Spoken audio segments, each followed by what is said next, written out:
fazendo na agenda ambiental ou social? Isso é tão importante para o mundo. O que a nossa empresa faz? O que a minha startup faz? Por que um mercado de carbono? Por que diversidade? O que tem a ver a mudança do clima com o impacto social? Nós estamos indo na velocidade possível, dado o tamanho do desafio e a complexidade de você articular medidas, consensos, troca de sistemas, né? Eu sempre volto nisso, a gente está falando de uma mudança de modelo de mundo.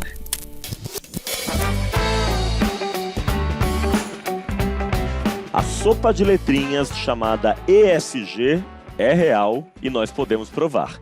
Como já vimos no encontro passado sobre o que está por dentro dessa sigla, a letra E em ESG é para a palavra em inglês environmental, ou ambiental em português. Ela está relacionada às práticas corporativas voltadas ao meio ambiente, como, por exemplo, as discussões sobre diminuição das emissões de CO2, gestão de resíduos, consumo e descarte de água, entre outras. O social está relacionado à responsabilidade e ao impacto da empresa na comunidade em que ela está inserida. Diz respeito aos direitos humanos e leis trabalhistas, à diversidade e inclusão no ambiente de trabalho e à criação de um ambiente seguro e saudável para colaboradores e clientes. E tem também o G, né? Que é o da governança, sobre o qual a gente vai falar um pouco mais com a nossa convidada de hoje. Esse é um pouco do que eu, Ricardo Salles, e o João vamos conversar com a nossa super convidada do episódio de hoje de ABC do ESG, a nova temporada do Diversitalk. Ativa aí o microfone, João, bem-vindo. Oi, Rick, eu sou o João Torres e esse é o nosso segundo episódio do ABC do ESG, essa temporada inédita do Diversitalk para apoiar quem nos ouve a construir mais repertório sobre o que é ESG e como os temas se conectam diretamente com diversidade e inclusão.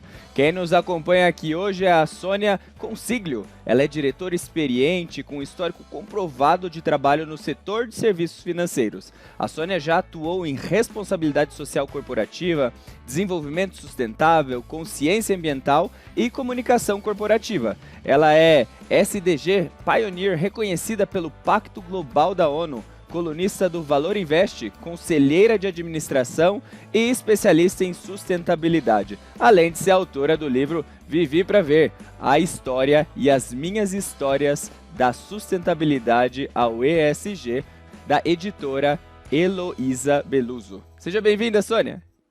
Oi, João. Oi, Ricardo. Todo mundo que nos ouve, nos vê. Muito obrigada pelo convite. Já adorei tudo, né? Os nomes, ABC do ESG, Diversitalk. Parabéns para vocês pela iniciativa. É um prazer estar aqui. Muito obrigado, Sônia. Você, assim como eu, é uma profissional de comunicação que em algum momento aí da vida foi levada ou se levou, né, para os rumos da sustentabilidade. E aí, aproveitando essa deixa do João, de que você tem um livro super recente, que é o Vivi para Ver, com as histórias e a sua história na sustentabilidade, conta pra gente um pouco sobre a sua carreira. A gente hoje quer construir um programa aqui que dê dicas para quem quer trabalhar com o tema ESG. E aí eu acho que pode ser super inspirador para começar entendendo como é que você foi parar na sustentabilidade. É isso mesmo. Eu sou jornalista, né? E eu costumo dizer que eu só me encaminhei, me tornei uma especialista em sustentabilidade porque sou comunicadora, né? Entendo muito que essa é uma agenda, quando a gente fala das questões sociais, ambientais, que a gente vai conversar hoje, é uma agenda que ainda requer muita habilidade de comunicação, né? Ouvir o outro, entender o outro e saber comunicar, que é o que vocês estão fazendo tão bem aqui com esse ABC, as questões de sustentabilidade. Então, sou jornalista, eu tenho uma carreira executiva, né, muito grande, mais de 20 anos aí atuando principalmente em mercado financeiro e de capitais, estruturei essa área de sustentabilidade no Itaú, também na B3, enfim, uma carreira muito grande, sempre a comunicação me acompanhando também. Mas eu entrei nessa área de verdade quando eu, no começo da carreira executiva no Bank Boston, que eu era responsável por comunicação e tive o desafio maravilhoso de assumir a Fundação Bank Boston. Isso era lá no começo dos anos 2000, Ricardo, João, quando essas questões ainda nem existiam com essas palavras, né? E aí eu pus o pé no terceiro setor, né? Fundação Bank Boston, os institutos e fundações naquela época acabavam liderando um pouco essa agenda de sustentabilidade, né? E foi assim que eu entrei, e depois, logo em seguida, o Banco Itaú adquiriu o Bank Boston, né? Quem já passou por fusão, aquisição, sabe que são processos bem complexos, mas eu tive um presente que foi estruturar a área de sustentabilidade no Itaú. Então, e aí foi no momento também das coisas acontecendo, né? Al Gore lançando Verdade Inconveniente, enfim, uma série de iniciativas, fatos acontecendo no mundo dessa agenda ESG. Fico, então, nessa carreira por 20 anos. No comecinho de 2020, eu encerro esse ciclo executivo e parto aí para uma carreira solo, que é, como vocês já falaram, conselheira de administração, colunista do Valor Invest, professora, autora de livro, enfim, uma série de coisas bacanas aí em torno dessa agenda. Muito bom, Sônia. Eu fiquei te escutando aqui e pensando que você foi testemunha e participante de diversos momentos dessa agenda, né? Talvez desde aquele momento de não vamos mexer com isso, não, até o momento que nós aqui pegamos muito na Mais Diversidade, que é o do para que mexer com isso, de justificar o porquê falar sobre esse tema, e mais recentemente o tá bom, como? Como mexer com esses temas? O que você destacaria de principais mudanças na agenda de sustentabilidade no meio empresarial brasileiro nos últimos 20 anos? Muito bacana a sua colocação, Ricardo, porque é isso mesmo, né? Eu brinco dizendo que hoje eu não preciso mais explicar o que eu faço, né? Mas lá atrás, quando as pessoas falavam, você trabalha no quê? Eu falei, eu trabalho em sustentabilidade. Hã? Do que você está falando mesmo? Que história é essa? Então, a gente passou exatamente por essas fases que você colocou, né? Eu acho que hoje a grande pergunta é o como, que já avançamos muito na resposta, né? Como implementar essa agenda, do que por que implementar, né? Então, quando eu vejo das principais mudanças, para mim que essas questões, elas deixaram de ser uma agenda boa de se ter, né? É bom para a sua imagem, é bom para a reputação, é claro que isso sempre será, mas é uma agenda social e ambiental e de governança que mostrou o valor pro negócio. Eu tenho muito essa fala, sabe, Ricardo e João, a fala da conexão dessa agenda com o business, né? Porque eu entendo que a gente está fazendo uma transformação de modelo de mundo. É assim que eu entendo essas questões, né? Onde só o econômico-financeiro não basta mais, e a gente precisa trazer esses outros fatores. Então, para mim, a grande diferença entre ontem e hoje é que a gente começa a falar de forma mais estrutural disso, né? A gente tem surgindo legislações, novos mercados sendo criados, oportunidades, né, de negócios sendo feitas no mercado, aí os famosos green bonds, né, que são títulos aí relacionados a essa agenda. Então, acho que a gente passa por um momento de maior estruturação. Agora, tem um fator que eu acho fundamental e também vejo uma diferença muito grande, que é o envolvimento das lideranças, né? Os presidentes de empresas, né? Os conselheiros, as conselheiras. E aí, assim, né? Se um líder presta atenção nisso, é porque ele entendeu o valor, né? Ele entendeu o valor estratégico disso. Então, eu penso que a gente tem um momento de vento muito a favor, principalmente por causa desses fatores. Ô, Sônia, você estava falando e eu estava refletindo aqui, porque se a liderança entendeu, ela está comprometida e ela colocou isso como parte da estratégia da organização, esse é um tema da agenda corporativa de estratégia que precisa ser executado. Eu estava lembrando de uma pesquisa da ABERJ, né, da Associação Brasileira de Comunicação Empresarial, que ela pegou esse número de que 95% das empresas brasileiras já têm esse tema de ESG como prioridade nas suas agendas corporativas. Mas uma coisa é ter o tema na agenda corporativa, outra coisa é, de fato, extrair os resultados desse tema. Como que você vê tudo isso, Sônia? Como que você vê que como que você vê que é possível criar uma cultura ESG nas pessoas que estão dentro da organização? Como é possível fazer essa transformação cultural para preparar cada dia mais as empresas e as pessoas para tocarem essa pauta de ESG no dia a dia? João, você falou a palavra preparar, né? Eu tenho usado muito a questão de letramento, né? Quer dizer, a necessidade das pessoas entenderem do que a gente está falando. Eu acho que esse é o primeiro passo. Por que um mercado de carbono? Por que diversidade?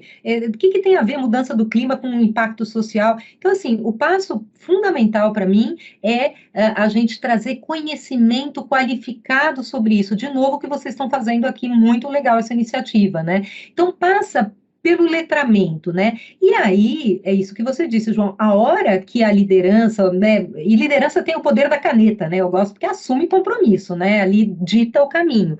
A hora que entende, toma atitude, faz desse ponteiro girar, né? Então, realmente, eu acho que o que faz, como você falou, né, tá na agenda, mas como de fato isso acontece, e você traz um fator fundamental, João, cultura, né? Eu digo que um dia a gente não vai mais usar a letra. E, S, G, A, B, C, D, H. Na verdade, essas coisas vão estar tão incorporadas no dia a dia, para isso que a gente trabalha, que a gente não vai precisar mais usar letras. E isso passa por criação de uma cultura, né? E aí eu queria destacar para vocês uma pesquisa que me impactou muito, que foi feita pelo Pacto Global e pela Russell Reynolds, que ela elenca quais os 4 processos chaves para criar uma cultura ESG dentro da empresa. E olha que interessante, seleção de executivos. Então, na hora que você vai contratar, né, executivo, você está checando se ele entende ou ela entende do que a gente está falando, né? Sucessão, na hora que você, né, faz um mapeamento dos sucessores, o próximo presidente, a próxima presidente tem a visão da importância do ESG. Desenvolvimento, que dialoga com o que a gente falou antes, treinamento, workshop, vivência, né? Tem que trazer isso de forma estruturada, e incentivos, né? É aquela história, se uma coisa é importante, ela está na remuneração variável do executivo, mas ela não é importante, ela está só no discurso, ela está na prática.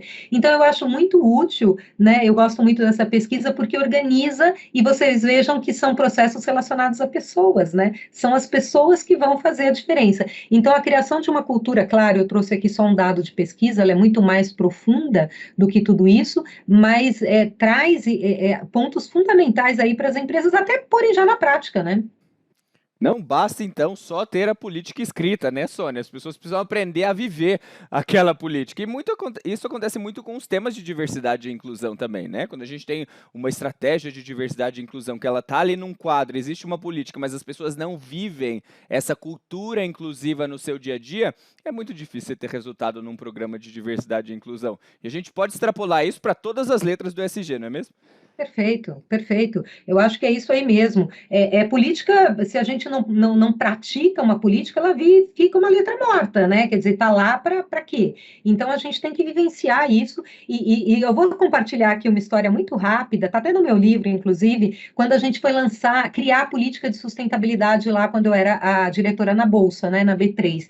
Então, assim, né, fizemos um planejamento super bacana, criamos a política, bom, vamos agora disseminar a política nas áreas, né? Quer dizer, não adianta só criar, vamos disseminar. Então, tinha um processo de reunião com as áreas, eu fui fazer a primeira reunião com a área de TI, com o diretor de tecnologia, a equipe dele, eu, minha equipe, e a reunião era bem operacional, do tipo, o que a sua área faz, o que a gente pode fazer juntos, eu já estava nesse passo. Aí, a hora que eu entrei na sala, ele virou para mim e falou assim, eu não sei o que você faz, nem o que a sua área faz. Eu parei, respirei e falei, você tem toda a razão, nós vamos dar um passo para trás e explicar o que é sustentabilidade e o que a gente faz. Revimos todo, acabou, falei, olha, vamos reagendar a reunião, encerramos aquela reunião, voltamos em outro momento e desenhamos um processo. E esse foi um dos diretores mais engajados em implementar a política. Então, eu acho que a gente também tem que estar muito aberto para entender, sabe, as pessoas e mudar quando necessário.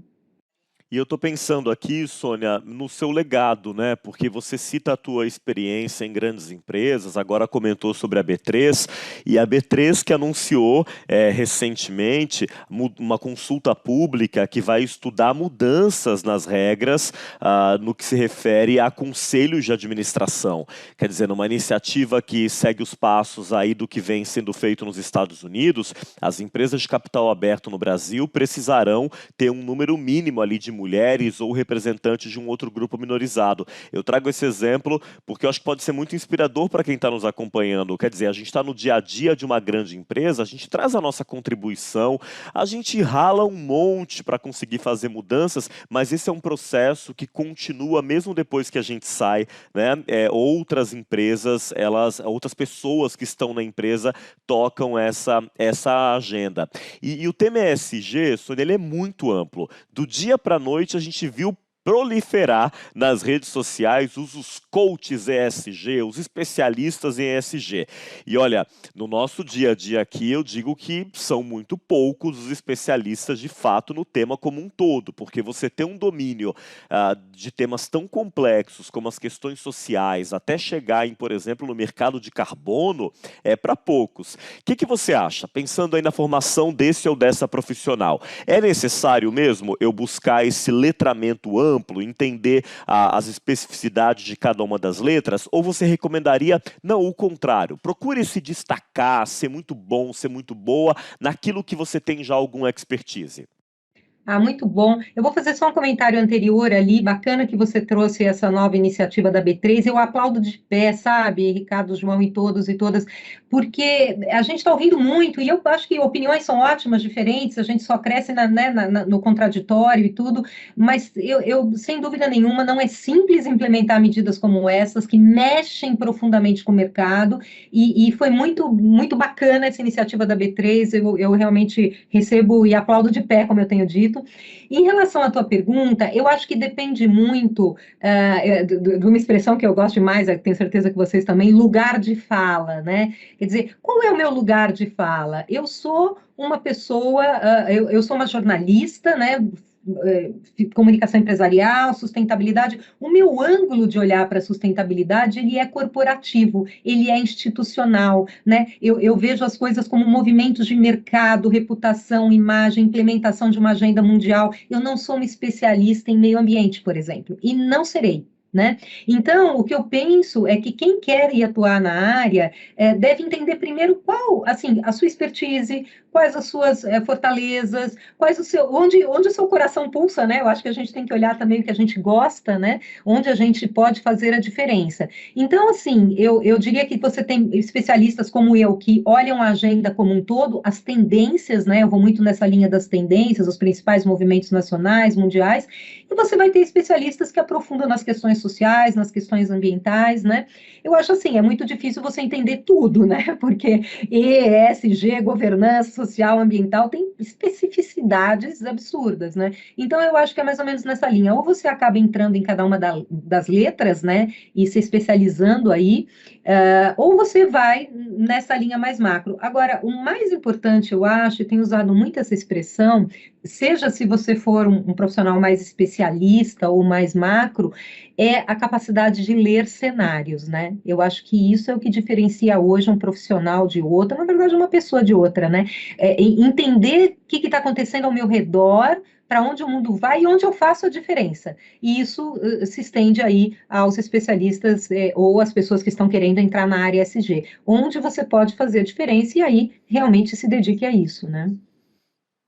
Ô, Sônia, você estava comentando e eu estava lembrando de uma dúvida até existencial que eu tenho aqui, que eu queria compartilhar com você e escutar diretamente da boca de uma das maiores especialistas do nosso país. Quando a gente está lidando com essas questões de ESG, a gente está lidando com questões muito sérias e muito urgentes. Na pauta ambiental, a gente precisa necessária e urgentemente zerar as emissões de carbono. Na pauta social, muitas coisas precisam ser feitas para reduzir as desigualdades, para zerar a discriminação. Na pauta de governança, também para evitar toda a corrupção que existe, né, nas organizações, no governo. Enfim, a gente está lidando com questões muito duras e muito urgentes. E uma das crises existenciais que eu tenho trabalhando com esses temas é: será que a gente está caminhando na velocidade suficiente para resolver essas questões? Eu sempre tenho essa dúvida. E a minha dúvida é: se não estamos, o que podemos fazer para acelerar cada dia mais a resolução desses problemas? Entendendo que os nossos ouvintes aqui, cada um de nós, somos responsáveis para construir um mundo melhor, um mundo mais sustentável, um mundo mais equitativo para todos e todas. Então, acho que é muito nesse sentido. Estamos indo rápido o suficiente? Se não, como que cada um de nós pode fazer contribuir com a nossa parte para acelerar esse processo? Então, João, eu acho que não, mas eu acho que não tem jeito. Eu acho que nós estamos indo na velocidade possível, dado o tamanho do desafio e a complexidade de você articular medidas, consensos, troca de sistemas, né? Eu sempre volto nisso. A gente está falando de uma mudança de modelo de mundo, né? Tem uma frase do Al Gore que eu gosto demais. No ano passado ele falou essa frase numa live. Ele disse assim: estamos caminhando para a revolução da sustentabilidade. Uma revolução na magnitude da revolução industrial, mas na velocidade da revolução digital. E eu acredito nisso, quer dizer, o que a gente está falando, do que a gente está falando é assim, trazer questões sociais para dentro do modelo econômico. Isso não vai fazer do dia para a noite, né?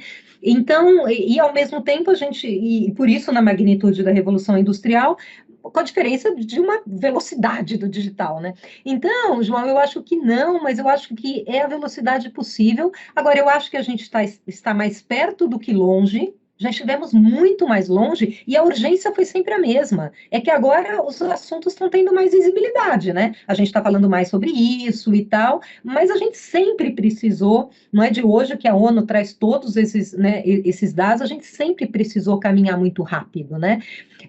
Então, eu acho que não, mas eu penso que temos hoje o diferencial de uma maior conscientização e visibilidade. Isso é muito bacana, né? E aí, já vou te responder sobre o que a gente pode fazer, mas tem uma frase também, adoro frases, né? Que aí eu não sei se é do Napoleão Bonaparte ou se é de Dom Pedro I, já ouvi as duas coisas. Mas é uma frase assim: vamos devagar que eu estou com pressa. E é uma frase bem sábia na minha visão, né? Quer dizer, muitas vezes você sai, né, trabalhado. Calma, quando a gente está com pressa é onde eu acho que a gente tem que fazer as coisas com mais atenção, né? E aí, o que a gente pode fazer é tanta coisa, né, João? Eu acho que do micro para o macro. Se eu olho Sônia, individualmente, né, na minha casa, quer dizer, na minha comunidade, digamos assim, né, sei lá, no meu condomínio, que iniciativas que eu posso fazer dentro do meu apartamento? Claro, a gente vai nas mais óbvias, reciclagem de material, uso de equipamentos mais eficientes, mas elas são óbvias, mas elas são eficientes quando todo mundo faz, né? Como é que eu posso influenciar se assim, o meu condomínio não faz, ou o meu clube, como é que eu posso influenciar as pessoas com as quais, sei lá, eu jogo vôlei, eu jogo basquete, eu jogo futebol, eu vou conversar sobre isso, mas também não posso falar sobre essas questões, não posso, né, trazer e trocar ideias. Então, acho que assim, o micro vai desde as suas opções, né, como consumidor, que marca eu estou consumindo, essa marca, né, valoriza a diversidade, né, essa marca, como é que ela trata a sua cadeia, né, de fornecedores, assim, da onde ela compra, né, esses tecidos, enfim, como consumidor, né, como cidadão. E aí, extrapolando para a esfera profissional, você não precisa atuar em sustentabilidade para ser um agente de sustentabilidade, de ESG, né? Se você tiver, eu digo que é um pouco tecla SAP, né? Você apertar uma tecla no que você faz no dia a dia e falar, poxa, como é que eu posso trazer questão social e ambiental na minha atividade? Sempre tem um caminho, né? Sempre tem. Uma outra coisa que a gente fala é pôr a lente da sustentabilidade, né? Poxa, você fala todo dia, a tua função é falar todo dia por telefone. Sei lá, você está no telemarketing, você está fazendo. Como é que você pode fazer isso trazendo mais uma questão social, de tratamento, de empatia? Quem é esse outro que está do seu lado? Você está usando a terminologia correta? Você está se dirigindo da forma... Claro que sempre tem treinamento em torno disso, mas eu acho que a iniciativa própria faz toda a diferença. Então, já me alonguei bastante na resposta, mas é que eu acho isso, eu acho que é do micro para o macro. E aí provoca, né, a sua empresa, onde você trabalha, se você não sabe o que eles estão fazendo, vai lá e pergunta. O que vocês estão fazendo na agenda ambiental ou social? Isso é tão importante para o mundo. O que a nossa empresa faz? O que a minha startup faz? Né? Eu acho que é por aí, sabe? Assumir, vamos dizer, um protagonismo nessas questões. Essa frase que você citou, Sônia, me lembrou de uma que a gente utiliza aqui quase que diariamente no relacionamento com os nossos clientes, quando a gente os lembra de que o rumo é tão importante quanto o ritmo. A gente percebe uma ansiedade imensa em relação a esses temas, que é uma ansiedade mais do que justificável. A gente está lidando com os dados, a gente sabe da urgência da crise climática, da imensidão das desigualdades no Brasil, mas uma velocidade velocidade desembestada, que nos leve a qualquer lugar, tende a não ser efetiva. Num primeiro momento, o que a gente procura fazer aqui é muito definir o nosso rumo a partir da cultura da empresa, dos objetivos de negócio, do perfil de liderança e por aí vai. Quando a gente está lá dentro da empresa, esses profissionais ESG estão ajudando as organizações a definirem esse rumo. E quais são as competências que você acha que um profissional, uma profissional de ESG deve ter e como desenvolvê-la, Sônia? Eu vou falar e vou lembrar agora de uma outra historinha que tem a ver com a velocidade, que eu acho que ela é muito forte, né? Eu sempre fui nessas conferências, nas conferências de final de ano da ONU de mudança do clima, né? As famosas COPs, e você sabe que eu tive um aprendizado em uma delas, porque a gente sempre vai cheio de ansiedade, quer que tudo seja resolvido, sai de lá frustrado, vai sair de novo na COP de Egito, não tenha dúvida, vai sair com avanço, mas vai sair com frustração, não tem jeito. E aí um negociador brasileiro virou para mim e falou assim, Sônia, nesse tipo de conferência, muitas vezes o não retrocesso é um grande avanço. Eu nunca tinha pensado sobre isso, porque as coisas podem retroceder, elas podem voltar, né? Então, eu acho que também é interessante essa perspectiva que pode parecer muito, né? Poxa, você se contenta com pouco, mas eu acho que ela é muito, muito sábia, né? Agora, em falar em competências, maravilhoso, né? Assim, eu acho que hoje a gente tem um mundo, infelizmente, impactado por uma pandemia, né? Eu digo que pela dor da pandemia, a gente percebeu que esse mundo é ligado, né? ESG, social, ambiental, com econômico, enfim. Infelizmente, a gente teve que passar por isso, mas nos tornamos mais humanos, ou percebemos que somos mais humanos, né? Então, olha que competências, vou citar mais um estudo aqui, esse foi feito pelo Fórum de Jovens Líderes do Fórum Econômico Mundial. Olha que competências, Ricardo, João, que eles identificaram como as necessárias hoje para um líder. Missão e propósito, emoção e intuição, olha que fenomenal. A intuição é coisa de mulher, não é, né? Coisa do ser humano. Intelecto e percepção, tecnologia, inovação e inclusão de stakeholders, né, dos públicos. Então, é claro que foco no resultado, trabalho em equipe, tudo isso continua válido e continuará, mas as competências hoje que se espera de um líder são as mais relacionadas aos aspectos humanos, né, quando a gente fala aí de emoção e intuição. Então eu acho que é isso, a gente tem que perceber que o líder hoje é mais empático, né, ele precisa entender mais das pessoas e como lidar com elas. Sônia, pensando ainda nesses profissionais que atuam diretamente com a pauta ESG, ou que gostariam de atuar na pauta ESG, pela sua perspectiva, quais são as principais barreiras que eles enfrentam no dia a dia?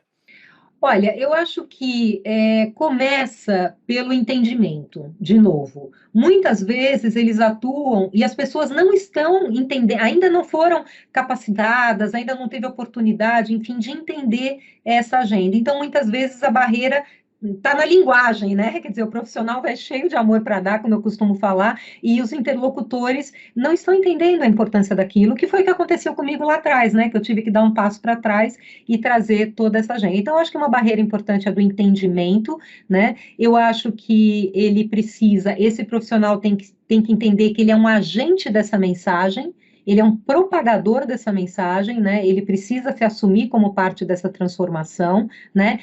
Porque aí quando você tem o público não está engajado, aí você vê aí resistências, né? Coisas que deveriam ser implementadas, deixa para depois a gente vê e tudo. Então, eu acho que principalmente essa questão do letramento, né? Da falta dele, talvez, né? Seja o maior, vamos dizer assim, a maior barreira que hoje eu vejo. Claro que você tem barreiras, por exemplo, estruturais, né? Puxa, a empresa não tem budget para fazer tudo que deveria ser feito, não tem como montar uma equipe, mas eu tinha um chefe, gente, que falava assim, se a ideia é boa, o operacional a gente resolve. Então, assim, quando a ideia se coloca, as demais barreiras, elas vão sendo vencidas, né? Mas o principal mesmo é você estabelecer ali uma régua comum sobre o valor do valor de colocar essas questões na estratégia, e aí o profissional tem que ter muita sensibilidade para entender com quem ele está falando e qual o momento da empresa que ele está, né, ou da organização. Logo no começo da conversa, Sônia, você falou um pouco sobre essa questão de entender para onde o mundo está indo, quais são as tendências, né? E aí eu fiquei me perguntando aqui sobre como é que você se informa. Para nós que somos profissionais de comunicação, às vezes tem alguns caminhos que são mais evidentes, né? Eu, por exemplo, eu me lembro que eu me surpreendi ainda na faculdade, quando eu via que eu tinha colegas de sala que não liam os jornais. Então, para mim, sempre foi um hábito de passar o olho, pelo menos, nos principais jornais, todos os dias. Mas como é que você se informa sobre essas tendências que hoje chegam numa velocidade alucinante? A gente tem números para tudo quanto é lado, a gente tem os grandes encontros que você mencionou. Como é que você faz para ser essa esponja aí em relação ao que o mundo está produzindo de conteúdo e que dialogue, acima de tudo, com a nossa realidade aqui no Brasil? Ótima pergunta, né? Porque é um tsunami de informação, né? Então, você sabe até que eu escrevi um artigo, fica aqui a dica para o pessoal, para o Valor Invest, está no meu blog, e o título é Ninguém Solta a Mão de Ninguém. E lá no artigo, eu relacionei as minhas principais fontes de informação, né? Então, assim, eu tenho algumas newsletters que eu assino, e para mim elas são, assim, bem selecionadas, né? Então, por exemplo, do Fórum Econômico Mundial, eu tô lá, né? Eu tô lá, eu recebo a newsletter sempre que tem alguma coisa importante, e o fórum vem discutindo cada vez mais essas questões ESG, né? Então, assim, lá eu tenho algumas newsletters que eu recebo, claro, eu olho ali, né, os meus veículos, o Valor, eu acho que hoje, né, vem trazendo muita informação qualificada, destaco aqui o Prática ESG, né, que é um suplemento do Valor e do Globo, mensal e também quinzenal, uma página com essas questões. Então, eu me informo desse jeito. Eu selecionei alguns veículos, olho o jornal, vejo as informações desses veículos, né? Que eles já fazem uma seleção. Então, eu acho que essa é uma dica, né? Se você for ler tudo isoladamente, é capaz que você não dê conta. Então, você tem alguns veículos que consolidam as informações, e algumas newsletters são assim, ajuda muito, ajuda muito. E claro, né? Aí também às vezes você tem um podcast, você tem algumas outras. Agora, de verdade, assim, aí para mim, né, é mais difícil você conseguir acompanhar, né, a velocidade, e aí você seleciona. Por exemplo, de vocês aqui já está na lista que a gente tem que acompanhar. Então, também aí em podcasts, redes sociais, fazer uma curadoria boa, sabe, do que está trazendo questões relevantes aí. Ô, Sônia, a gente trabalha com diversidade e inclusão há tanto tempo, a gente não cansa de escutar das pessoas. Eu quero trabalhar com diversidade e inclusão. É um tema apaixonante, é um tema que gera propósito. E com ESG também não é diferente. As pessoas estão cada dia mais engajadas, cada dia mais entendendo a importância das pautas e cada dia mais querendo trabalhar com essas pautas. Eu queria fazer uma pergunta para você muito nesse sentido, que você desse conselhos para as pessoas que querem se tornar profissionais de ESG. É tão bonita, né? Essa é uma pauta apaixonante mesmo, e vocês fazem um trabalho incrível. Eu escrevi um artigo sobre isso também, que é como começar em ESG, né? E ali eu desenvolvo muito, mas eu acho que, assim, trazendo aqui para vocês, né? Eu acho que, assim, precisa se capacitar, né? Precisa buscar informação. Hoje, cada vez mais, escolas de negócio, né? Vários institutos, tem muita opção interessante de cursos, né? A FIA Business School, do Aula lá, vários outros, IBGC, enfim, então, assim, primeiro vai se capacitar, né? E aí tem uma coisa bacana também, eu não sei se os nossos ouvintes, né, o pessoal que está acompanhando sabe, mas Stanford lançou uma escola de sustentabilidade, a primeira escola de Stanford em 70 anos, gente. Olha que mensagem incrível isso, né? Então, primeiro, vai acumular conhecimento sobre isso, vai se capacitar, né? Veja a sua rede, né? Rede de relacionamento mesmo. Como é que você está se relacionando? Quais são essas pessoas? Quem pode ser útil? Você pode pedir um conselho nessa jornada, né? Ative a sua rede com bom senso, né?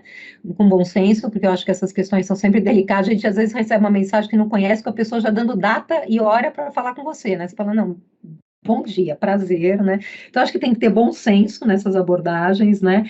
Estar muito atento às oportunidades, então aí, né, mais uma dica aqui, o Marcos Nakagawa, professor Naka, né, que tem aí perfis, LinkedIn, Instagram, mensalmente ele publica, ele faz uma curadoria de vagas em ESG, é muito bacana, né? Publica no LinkedIn, no Instagram. E então eu acho que ficar atento a essas oportunidades, cada vez mais elas vêm sendo colocadas, e aí cuidar das suas redes sociais, né? Quando a gente fala de entrar na questão ESG, atuar nessa área, LinkedIn é uma referência, né? Tem muita informação boa lá. As pessoas são contratadas hoje também, né? Hoje não, já há um tempo por meio de LinkedIn. Então, sabe, seja ativo em redes. Eu acho que você vai formando uma imagem e se posicionando, né? Você trouxe essa questão do networking e falou da importância de uma certa delicadeza, né? E eu me lembrei da história de uma amiga minha, da época ainda do ensino médio, e que tinha um hábito que não tenham esse hábito, que era o hábito de sumir no mundo, mas toda vez que ela estava desempregada, ela mandava um e-mail, não tinha rede social na época, avisando: comunico que estou disponível no mercado. E eu sempre me perguntava quem ia fazer algum movimento ali para apoiá-la, porque era quase uma desconhecida, né? Quer dizer, networking é algo que a gente cuida, que a gente nutre, de pessoas que estão próximas ali de nós. Todas essas referências, pessoal, que a Sônia está trazendo na fala dela, os artigos próprios, entre outras, a gente vai colocar na descrição do podcast que você acompanha tanto aí no seu tocador favorito quanto no YouTube. E aí, Sônia, já que a gente está num mundo hoje em que felizmente é possível aprender com diferentes referências, para a gente finalizar, tem algum filme, alguma série ou algum livro que passou assim por você e deixou um aprendizado sobre mundo corporativo ou sobre os temas de sustentabilidade de forma geral? Olha, um único não, né? Eu acho que esse é o bacana, tem muita coisa surgindo.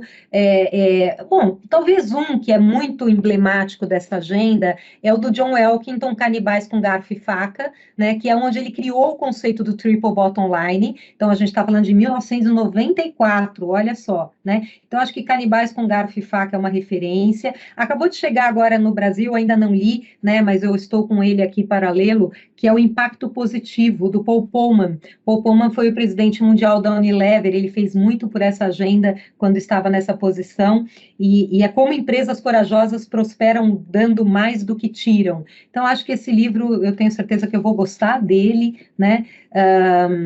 Enfim, eu acho que livros é por aí. E uma série que está na Netflix agora é Borgen, né? Que fala ali dos bastidores ali da Dinamarca, né? Do poder, e eles, nessa última temporada mais recente, abordam muito a questão da descoberta de petróleo na Groenlândia, fazendo uma série. É um pouco, achei meio Hollywood demais, para ser sincera. Eu esperava até um pouquinho mais da série, mas vale a pena para trazer um pouco essas questões aí dos dilemas que a gente vive quando fala de questões ambientais e sociais. E bom, uma referência também adicional é a própria Sônia nas redes sociais, né, Sônia? Você tem feito um uso super interessante, justamente porque é plural, do seu Instagram, @sustentabilidade_by_me, é isso? Isso, sustentabilidade by me. E o meu livro também, né? O hashtag Vivi para Ver, e o que é bacana, só compartilhando, que essa era uma hashtag que eu já usava muito em postagens. Toda vez que eu vi um fato pelo qual eu trabalhei, sei lá, 10, 15, 20 anos atrás, acontecendo, né? Por exemplo, mercado global de carbono, diversidade em conselho de administração, né? Aí eu punha lá, hashtag Vivi para Ver. Então também fica aqui com muito carinho aí, enfim, esse livro que eu procurei reunir alguns aprendizados. Ô, Sônia, eu queria agradecer você pela presença hoje. Eu não sei explicar por que esse encontro não aconteceu antes, porque você já faz parte aqui das nossas conversas há muito tempo. Os amigos em comum, Reinaldo Bulgarelli, entre tantos outros, sempre falavam da importância da gente estar conectados. Chegou o momento, uma conversa pública com muita gente nos escutando. Você é uma referência para essa agenda, não poderia faltar nunca nessa temporada. E uma coisa que a gente sempre diz é que se hoje existe a mais diversidade, os passos que a gente pode dar hoje, eles se devem ao papel de pessoas pioneiras como você, que chegaram nessa agenda, eu brinco que antes até do mato, né? Antes do mato, para poder plantar talvez o que viraria o mato depois. Então, muito obrigado pela generosidade de estar com a gente hoje. Não, eu que agradeço. É verdade, eu não sei como a gente não se conectou antes, mas eu acho que o tempo leva o tempo que ele tem que te levar, né? Estou feliz demais com esse encontro. Vocês fazem um trabalho na Mais Diversidade super sério, sabe, super consequente. Então, gratidão, gratidão pelo convite, adorei o papo e que seja só o primeiro de muitos encontros. Eu adorei. Eu também adorei, João, adorei bastante. Esse foi o segundo episódio do ABC do ESG, uma temporada inédita do Diversitalk, o podcast da consultoria Mais Diversidade, que tem agora o objetivo de aproximar você da prática ESG de ponta a ponta. O programa é gravado à distância, com o apoio da equipe da UMAP BBDO. Você encontra a gente no aplicativo da Aurelo e também em todas as outras plataformas, Spotify, YouTube, Deezer, entre várias outras. Gostou? Compartilhe com as lideranças da sua empresa, com o pessoal da equipe, amigas, amigos e, claro, inclua a gente na sua trilha sonora. Mande também as suas sugestões, as críticas ou os elogios lá no nosso Instagram, que é @maisdiversidade. Aliás, com esse mesmo @, você pode marcar a gente quando for compartilhar o episódio. Até o nosso próximo programa. Temos uma temporada toda pela frente. Até lá, João. Tchau, Rick. Tchau, Sônia. Adorei. Valeu!